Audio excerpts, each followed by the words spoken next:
it's a scandal of massive significance, and I think it likely now that Starmer will go on the basis of the judgment that he made at the time, and he knew at the time that Mandelson had continued his friendship with Epstein.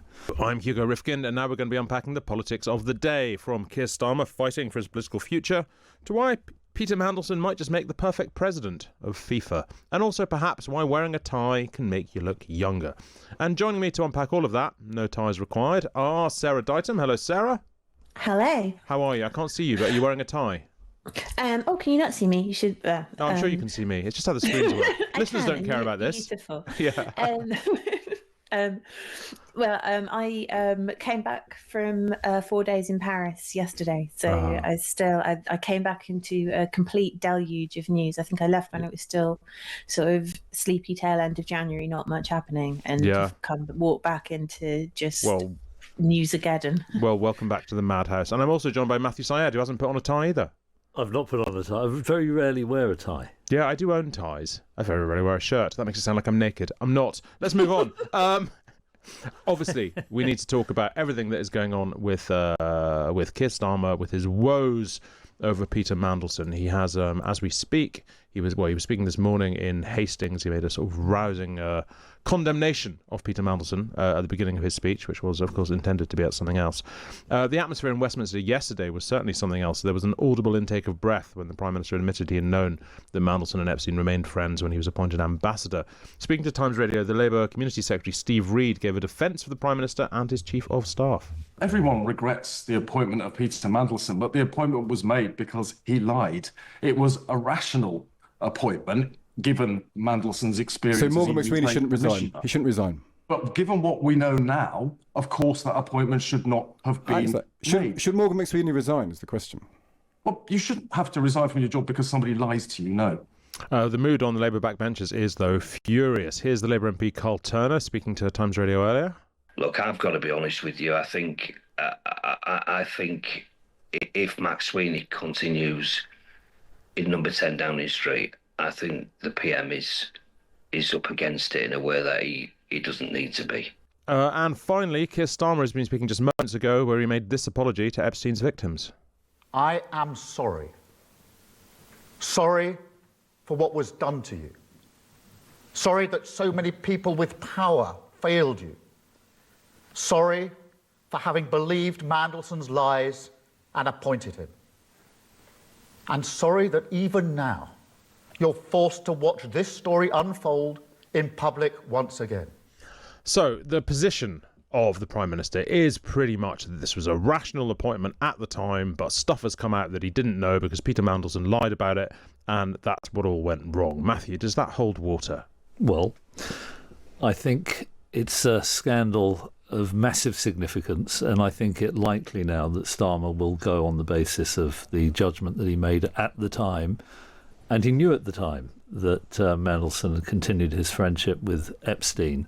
I thought it was a wrong appointment at the time. I think it's worth mentioning a lot of people thought it was a very good appointment precisely because Mandelson interacted in those circles. Precisely, yeah. I said as much this morning, yes. Right, so yeah. I think that my reading of the logic was that Trump is a bit corrupt, Mandelson is a bit slippery, they'll probably get on. Sure. And they may have met before in a hot tub on an island. Well, who exactly. knows? And the offence to the victims, which I think Starmer probably would have felt, because he does say that he knew at the time that he had been convicted, was outweighed by the potential benefit to the national interest of having somebody in there that Trump would understand and who would potentially understand Trump.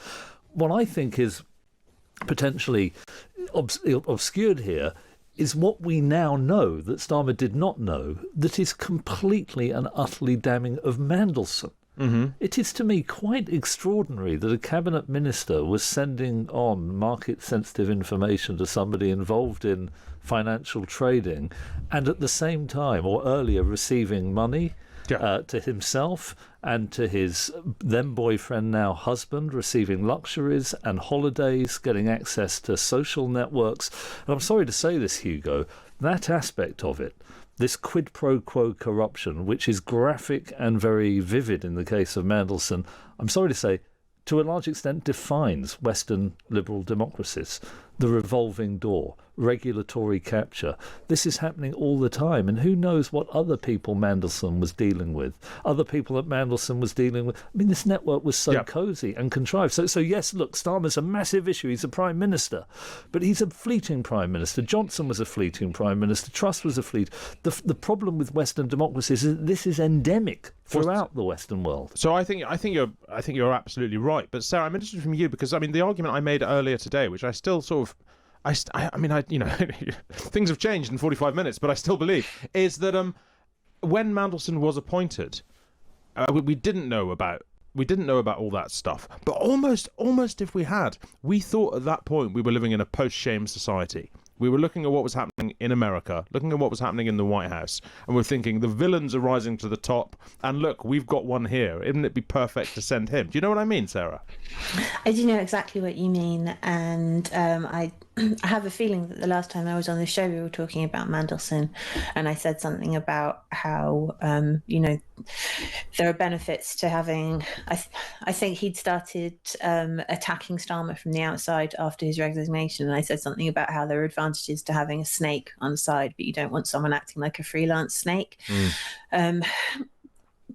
But it is, regardless of, and I hate to be the person who says a nice thing about Peter Mandelson at this point, but he obviously did do some effective work as the ambassador because, as we have been discussing, he is a native of the swamp and he understands how to navigate that terrain. And he was good at dealing with Trump and good at flattering Trump and good at getting some decisions that were in fact useful to this country. But his appointment was always dodgy. I mean, it's very like, did appointing the Prince of Darkness turn out badly for you? Like, who among us can pretend to be surprised that Peter Mandelson has acted like Peter Mandelson? And it is a beyond embarrassing lapse of judgment for Starmer, and it is an indictment of McSweeney. I think bringing Mandelson on was a sort of a signature Morgan McSweeney move, right? It was supposed to be a sign of, getting one over on the left wing of the Labour Party, looking at effectiveness rather than righteousness. And it was, it was a signal as much as it was an appointment on merit, I think. And it has backfired catastrophically, and I think it should be the end of McSweeney.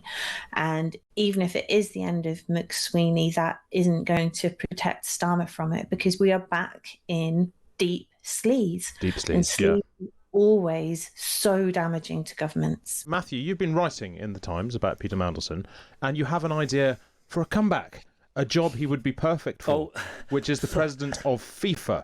I imagine your tongue is somewhat in your cheek, but explain to us your logic. Well, thank you, Hugo. Yes, sports column. And somebody had said that day, what could Mandelson do? Will there be a comeback? And I thought there's no way back. It's so disgusting and despicable, which I feel strongly about. But then I thought, well, hang on a second. There are two organisations in the world that make a virtue, well, virtue's the wrong word, out of disgustingness and despicability. Only two? If that's a word. FIFA and the IOC.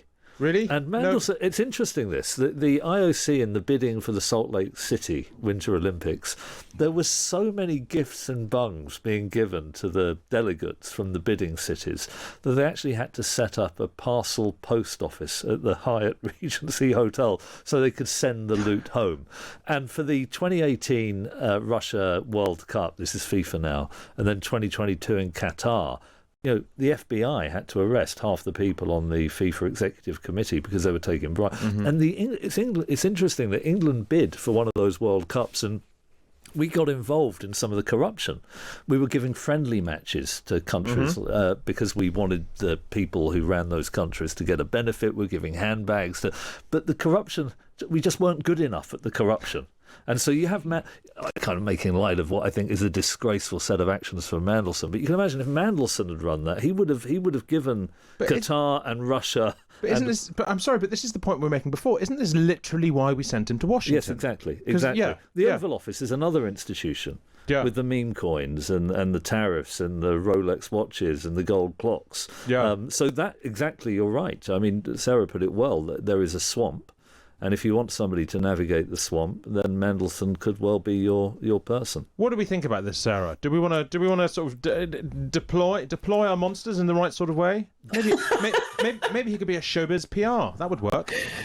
Oh my goodness. Well, I think he's too far over the edge now to come back, right? Because the art of being the acceptable monster is that you have covered up your monstrosity to a certain extent. I mean, that Trump has up until this point been Mandelson's strength, is that he's been an incredibly dodgy person who has kept his dodginess just enough under wraps, hinted at, but Sorry, Sarah, I'm sorry to cut you off, but we are going to go back to Keir Starmer. He's just answering some questions from the press. Sarah Ditum and Matthew Syed are still with me. Look, he said he was lied to. He said, I was lied to.